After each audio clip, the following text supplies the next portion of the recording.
睡了好久啊。粉大个还没有回来，我们去找他吧。那红大个呢？他一时半会儿也醒不过来。我们做个记号，找到粉大个后再回到这里。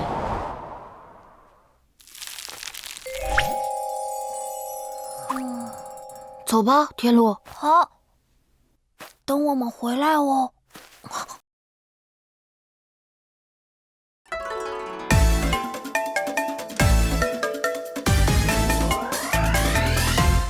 早上天蒙蒙亮，太阳起床，是谁在森林里横冲直撞？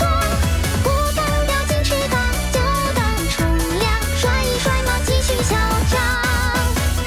辗转千年，记忆浮现，是谁总陪伴在我的身边？不打扰，看不见，躲开云朵，要找的近在眼前。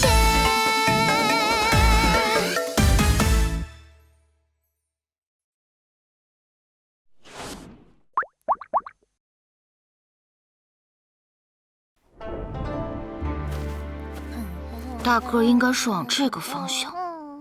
等等，天路，当心！天路，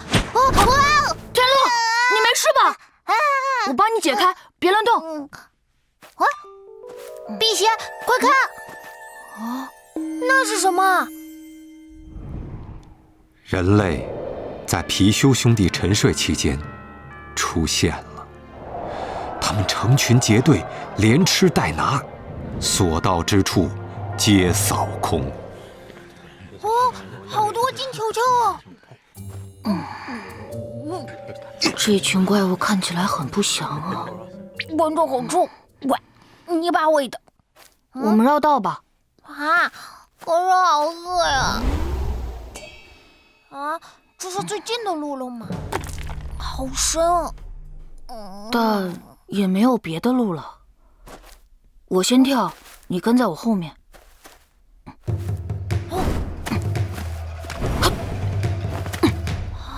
该你了。嘿嘿，看我的！嘿！天路！糟了，我不会飞呀！要死了吗？得救了！不用客气哦。老树精！吼，你个没见识的小东西，我是擎天树。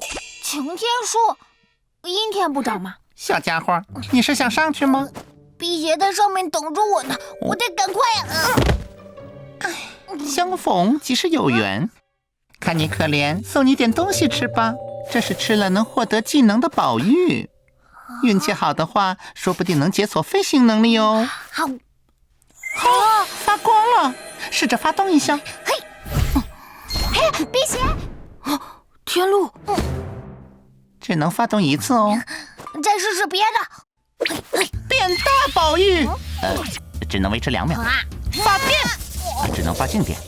吐火，吐水，千里眼，顺风耳。没了吗？最后一颗了。嘿，老化了。就是它了，飞行术。低空飞行术根本就没用啊！天路，我这就来救你。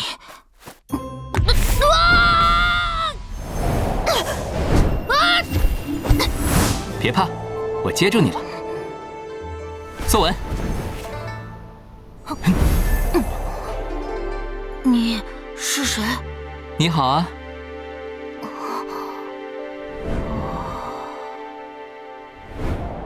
我叫四不像。有兽小剧场。皮皮和他哥哥途经了谁的村庄呢？泥巴人、篱笆人、篱笆人。回答错误，我看你像篱笆，是泥巴啦，泥巴。女娲造人。据《太平御览·引风俗通》记载，俗说天地开辟，未有人民，女娲团黄土做人，但工程繁重，于是女娲将粗绳子放入泥浆中，再举起绳子一甩，泥浆洒落在地，就变成了人。